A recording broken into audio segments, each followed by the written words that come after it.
Part 4. The next day he rose with the lava gatherers and exchanged farewells as they rode west, and he rode east on a zebra he had bought of them. Their older men gave him blessings and warnings, and told him he had better not climb too high on Granek, but while he thanked them heartily he was in no wise dissuaded. For still did he feel that he must find the gods on unknown Kadath, and win from them a way to that haunting and marvelous city in the sunset. By noon, after a long uphill ride, he came upon some abandoned brick villages of the hill people who had once dwelt thus close to Granek and carved images from its smooth lava. Here they had dwelt till the days of the old tavern keeper's grandfather, but about that time they felt that their presence was disliked. Their homes had crept even up the mountain slope, and the higher they built the more people they would miss when the sun rose. At last they decided it would be better to leave altogether, since things were sometimes glimpsed in the darkness which no one could interpret favorably. So in the end all of them went down to the sea and dwelt in Baharna, inhabiting a very old quarter and teaching their sons the old art of image-making which to this day they carry on. It was from these children of the exiled hill people that Carter had heard the best tales about Granek when searching through Baharna's ancient taverns. All this time the great gaunt side of Granek was looming up higher and higher as Carter approached it. There were sparse trees on the lower slope, and feeble shrubs above them, and then the bare hideous rock rose spectral into the sky to mix with frost and ice and eternal snow. Carter could see the rifts and ruggedness of that somber stone, and did not welcome the prospect of climbing it. In places there were solid streams of lava, and scoriac heaps that littered slopes and ledges. 90 eons ago, before even the gods had danced upon its pointed peak, that mountain had spoken with fire and roared with the voices of the inner thunders. Now it towered all silent and sinister, bearing on the hidden side that secret Titan image whereof rumor told. And there were caves in that mountain, which might be empty and alone with elder darkness, or might, if legend spoke truly, hold horrors of a form not to be surmised. The ground sloped upward to the foot of Granek, thinly covered with scrub oaks and ash trees, and strewn with bits of rock, lava, and ancient cinder. There were the charred embers of many camps, where the lava gatherers were wont to stop, and several rude altars which they had built either to propitiate the great ones or to ward off what they dreamed of in Granek's high passes and labyrinthine caves. At evening Carter reached the farthermost pile of embers and camped for the night, tethering his zebra to a sapling and wrapping himself well in his blanket before going to sleep. And all through the night a Vunith howled distantly from the shore of some hidden pool, but Carter felt no fear of that amphibious terror, since he had been told with certainty that not one of them dares even approach the slopes of Granek. In the clear sunshine of morning Carter began the long ascent, taking his zebra as far as that useful beast could go, but tying it to a stunted ash tree when the floor of the thin road became too steep. Thereafter he scrambled up alone first through the forest with its ruins of old villages in overgrown clearings, and then over the tough grass where anemic shrubs grew here and there. He regretted coming clear of the trees, since the slope was very precipitous and the whole thing rather dizzying. At length he began to discern all the countryside spread out beneath him whenever he looked around the deserted huts of the image-makers, the groves of resin trees and the camps of those who gathered from them, the woods where prismatic magas nest and sing, and even a hint very far away of the shores of Yath and of those forbidding ancient ruins whose name is forgotten. He found it best not to look around, and kept on climbing and climbing till the shrubs became very sparse and there was often nothing but the tough grass to cling to. Then the soil became meager, with great patches of bare rock cropping out, and now and then the nest of a condor in a crevice. Finally there was nothing at all but the bare rock, and had it not been very rough and weathered, he could scarcely have ascended farther. Knobs, ledges, and pinnacles, however, helped greatly, and it was cheering to see occasionally the sign of some lava-gatherer scratched clumsily in the friable stone, and know that wholesome human creatures had been there before him.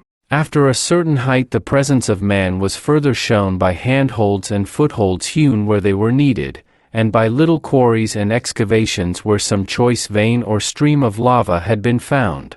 In one place a narrow ledge had been chopped artificially to an especially rich deposit far to the right of the main line of ascent. Once or twice Carter dared to look around, and was almost stunned by the spread of landscape below. All the island betwixt him and the coast lay open to his sight, with Baharna's stone terraces and the smoke of its chimneys mystical in the distance, and beyond that the illimitable southern sea with all its curious secrets.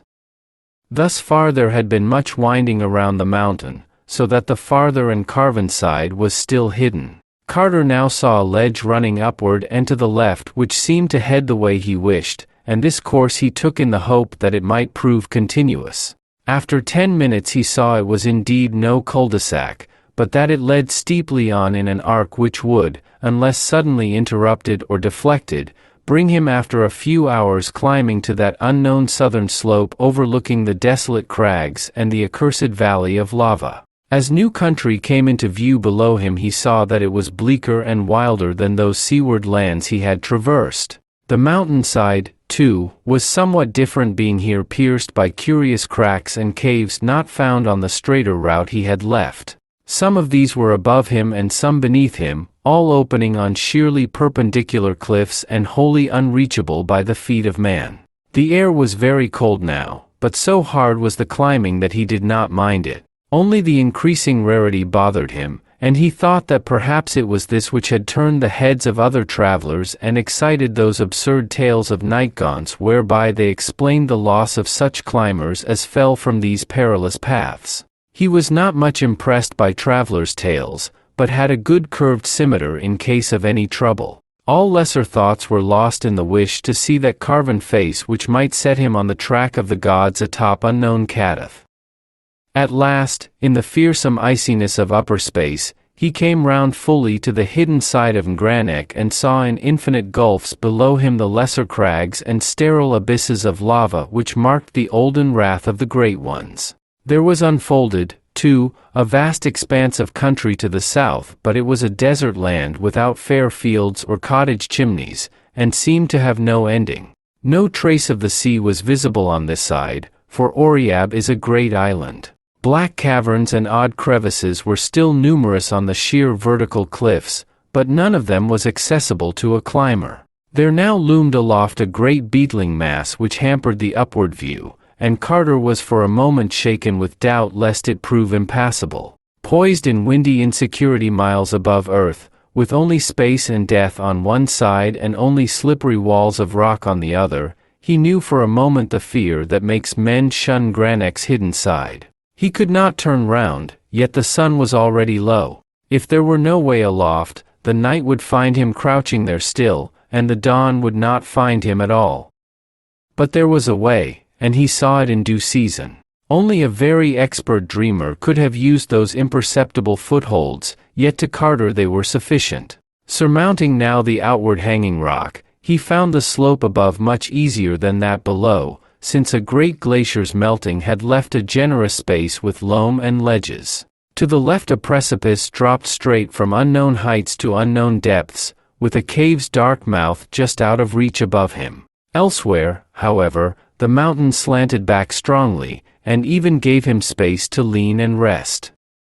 He felt from the chill that he must be near the snow line, and looked up to see what glittering pinnacles might be shining in that late ruddy sunlight. Surely enough, there was the snow uncounted thousands of feet above, and below it a great beetling crag like that he had just climbed hanging there forever in bold outline, black against the white of the frozen peak. And when he saw that crag he gasped and cried out aloud, and clutched at the jagged rock in awe, for the Titan bulge had not stayed as Earth's dawn had shaped it, but gleamed red and stupendous in the sunset with the carved and polished features of a god. Stern and terrible shone that face that the sunset lit with fire. How vast it was no mind can ever measure, but Carter knew at once that man could never have fashioned it. It was a god chiseled by the hands of the gods, and it looked down haughty and majestic upon the seeker. Rumor had said it was strange and not to be mistaken, and Carter saw that it was indeed so, for those long narrow eyes and long lobed ears, and that thin nose and pointed chin, all spoke of a race that is not of men but of gods. He clung overawed in that lofty and perilous eyrie, even though it was this which he had expected and come to find, for there is in a god's face more of marvel than prediction can tell, and when that face is vaster than a great temple and seen looking down at sunset in the cryptic silences of that upper world from whose dark lava it was divinely hewn of old, the marvel is so strong that none may escape it. Here, too, was the added marvel of recognition, for although he had planned to search all dreamland over for those whose likeness to this face might mark them as the gods' children, he now knew that he need not do so. Certainly, the great face carven on that mountain was of no strange sort, but the kin of such as he had seen often in the taverns of the seaport Celephes, which lies in Uthnargai beyond the Tanarian hills and is ruled over by that King Kuranes whom Carter once knew in waking life. Every year sailors with such a face came in dark ships from the north to trade their onyx for the carved jade and spun gold and little red singing birds of Celephes, and it was clear that these could be no others than the half-gods he sought. Where they dwelt, there must the cold waste lie close, and within it unknown Kadath and its onyx castle for the great ones. So to Celephes he must go, far distant from the Isle of Oriab, and in such parts as would take him back to Dilathleen and up the sky to the bridge by Near, and again into the enchanted wood of the Zugs, whence the way would bend northward through the garden lands by Ukranos to the gilded spires of Thran, where he might find a galleon bound over the Serenerian Sea.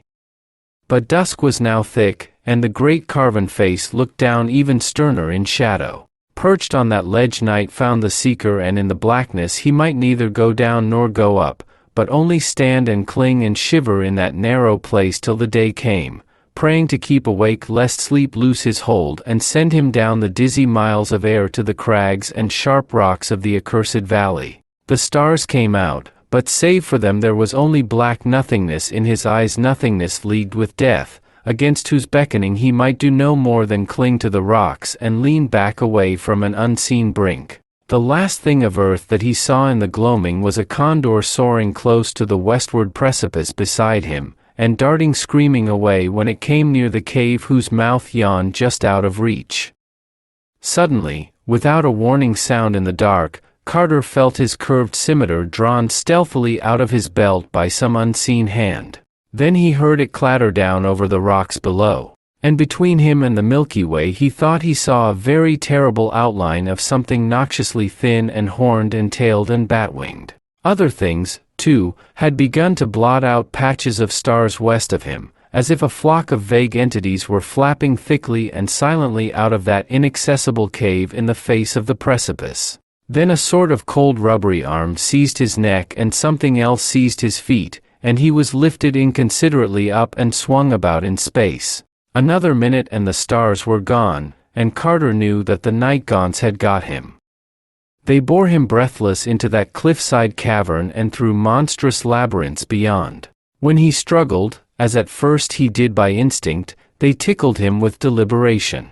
They made no sound at all themselves, and even their membranous wings were silent.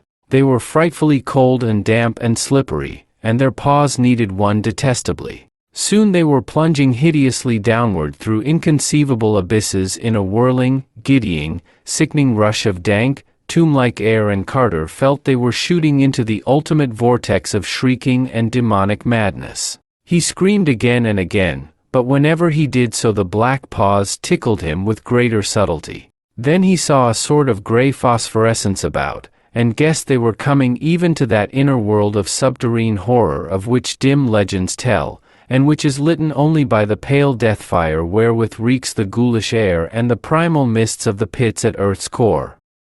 At last far below him he saw faint lines of grey and ominous pinnacles which he knew must be the fabled peaks of Thok. Awful and sinister they stand in the haunted dusk of sunless and eternal depths higher than man may reckon, and guarding terrible valleys where the boles crawl and burrow nastily. But Carter preferred to look at them than at his captors, which were indeed shocking and uncouth black beings with smooth, oily, whale-like surfaces, unpleasant horns that curved inward toward each other, bat wings whose beating made no sound, ugly prehensile paws, and barbed tails that lashed needlessly and disquietingly. And worst of all, they never spoke or laughed, and never smiled because they had no faces at all to smile with, but only a suggestive blankness where a face ought to be. All they ever did was clutch and fly and tickle. That was the way of nightgaunts. As the band flew lower, the peaks of Thok rose gray and towering on all sides, and one saw clearly that nothing lived on that austere and impassive granite of the endless twilight. At still lower levels the death fires in the air gave out, and one met only the primal blackness of the void save aloft where the thin peaks stood out goblin-like. Soon the peaks were very far away, and nothing about but great rushing winds with the dankness of nethermost grottos in them. Then in the end the nightgaunts landed on a floor of unseen things which felt like layers of bones, and left Carter all alone in that black valley. To bring him thither was the duty of the nightgaunts that guard Granek, and this done, they flapped away silently. When Carter tried to trace their flight he found he could not, since even the peaks of Thok had faded out of sight. There was nothing anywhere but blackness and horror and silence and bones. Now Carter knew from a certain source that he was in the Vale of Nath, where crawl and burrow the enormous boles, but he did not know what to expect, because no one has ever seen a bole or even guessed what such a thing may be like. Boles are known only by dim rumor, from the rustling they make amongst mountains of bones and the slimy touch they have when they wriggle past one. They cannot be seen because they creep only in the dark. Carter did not wish to meet a bole, so listened intently for any sound in the unknown depths of bones about him. Even in this fearsome place he had a plan and an objective, for whispers of Nath and its approaches were not unknown to one with whom he had talked much in the old days. In brief, it seemed fairly likely that this was the spot into which all the ghouls of the waking world cast the refuse of their feastings, and that if he but had good luck he might stumble upon that mighty crag taller even than Thok's peaks which marks the edge of their domain. Showers of bones would tell him where to look, and once found he could call to a ghoul to let down a ladder, for strange to say, he had a very singular link with these terrible creatures. A man he had known in Boston, a painter of strange pictures with a secret studio in an ancient and unhallowed alley near a graveyard, had actually made friends with the ghouls and had taught him to understand the simpler part of their disgusting weeping and glibbering. This man had vanished at last, and Carter was not sure but that he might find him now, and use for the first time in dreamland that faraway English of his dim waking life. In any case, he felt he could persuade a ghoul to guide him out of Nath, and it would be better to meet a ghoul, which one can see, than a bole, which one cannot see. So Carter walked in the dark, and ran when he thought he heard something among the bones underfoot. Once he bumped into a stony slope, and knew it must be the base of one of Thok's peaks. Then at last he heard a monstrous rattling and clatter which reached far up in the air, and became sure he had come nigh the crag of the ghouls. He was not sure he could be heard from this valley miles below, but realized that the inner world has strange laws. As he pondered he was struck by a flying bone so heavy that it must have been a skull, and therefore realizing his nearness to the fateful crag he sent up as best he might that weeping cry which is the call of the ghoul. Sound travels slowly, so that it was some time before he heard an answering glibber. But it came at last, and before long he was told that a rope ladder would be lowered. The wait for this was very tense, since there was no telling what might not have been stirred up among those bones by his shouting. Indeed, it was not long before he actually did hear a vague rustling afar off. As this thoughtfully approached, he became more and more uncomfortable, for he did not wish to move away from the spot where the ladder would come. Finally the tension grew almost unbearable, and he was about to flee in panic when the thud of something on the newly heaped bones nearby drew his notice from the other sound. It was the ladder, and after a minute of groping he had it taut in his hands. But the other sound did not cease, and followed him even as he climbed. He had gone fully 5 feet from the ground when the rattling beneath waxed emphatic, and was a good 10 feet up when something swayed the ladder from below. At a height which must have been 15 or 20 feet, he felt his whole side brushed by a great slippery length which grew alternately convex and concave with wriggling, and thereafter he climbed desperately to escape the unendurable nuzzling of that loathsome and overfed boule whose form no man might see.